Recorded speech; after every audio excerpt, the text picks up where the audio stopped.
ಇನ್ನು ಬೆಂಗಳೂರು ಸುತ್ತಮುತ್ತ 5,000 ಎಕರೆ ಜಮೀನು ಗುಳುಮಾಗಿದೆ. ಸರ್ಕಾರಿ ಜಮೀನುಗಳಿಗೆ ದಾಖಲೆಗಳನ್ನು ಸೃಷ್ಟಿಸಿ ಲೂಟಿ ಮಾಡಿದ್ದಾರೆ ಅಂತ ಪರಿಷತ್ ವಿರೋಧ ಪಕ್ಷದ ನಾಯಕ ಛಲವಾದಿ ನಾರಾಯಣಸ್ವಾಮಿ ಆರೋಪಿಸ್ತಾ ಇದ್ದಾರೆ.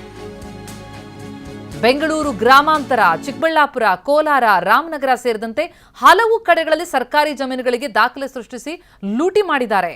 ಕಾಂಗ್ರೆಸ್ ನಾಯಕರು, ಕಾರ್ಯಕರ್ತರು, ಮುಖಂಡರು, ಕೆಲ ಮಂತ್ರಿಗಳು, ಶಾಸಕರು ಕೂಡ ನುಂಗಣ್ಣಗಳಾಗ್ಬಿಟ್ಟಿದ್ದಾರೆ ಅಂತ ಆರೋಪಿಸಿದ್ದಾರೆ ಛಲವಾದಿ ನಾರಾಯಣಸ್ವಾಮಿ.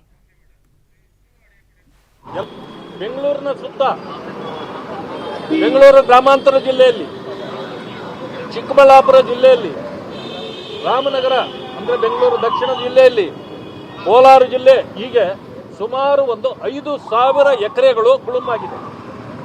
ಎಲ್ಲ ಸರ್ಕಾರಿ ಜಮೀನುಗಳಿಗೆ ದಾಖಲೆಗಳನ್ನು ಸೃಷ್ಟಿಸಿ ಕಾಂಗ್ರೆಸ್ ನಾಯಕರು, ಕಾರ್ಯಕರ್ತರು, ಮುಖಂಡರುಗಳು, ಕೆಲವು ಮಂತ್ರಿಗಳು, ಶಾಸಕರು ನುಂಗಣ್ಣಗಳಾಗಿದ್ದಾರೆ. ಇದು ಕೂಡ ಗಮನಿಸಬೇಕಾಗಿರ್ತಕ್ಕಂಥದ್ದು. ಎಲ್ಲ ದಾಖಲಾತಿಗಳೊಂದಿಗೆ ಇನ್ನು ಕೆಲವೇ ದಿವಸಗಳಲ್ಲಿ ಬರ್ತೇವೆ. ಸರ್ಕಾರಿ ಜಮೀನುಗಳಿಗೆ ಇವತ್ತಿಗೂ ಸರ್ಕಾರಿ ಅಂತ ಬರ್ತಾ ಇದೆ. ಆದರೆ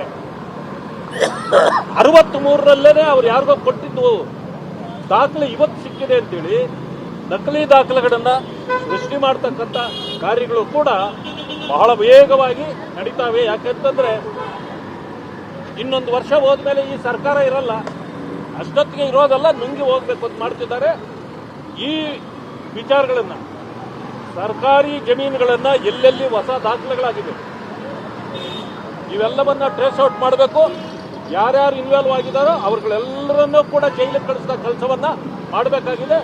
ಇದನ್ನ CBIಗೆ ಕೊಡಬೇಕಾಗುತ್ತೆ. ಇದರ ಮೂಲ ದಾಖಲೆಗಳನ್ನ ಎಲ್ಲ ತಂದು CBIಗೆ ಒದಗಿಸಬೇಕು ಅಂತೇಳಿ ನಾವು ಮಾಡೋರಿದ್ದೇವೆ.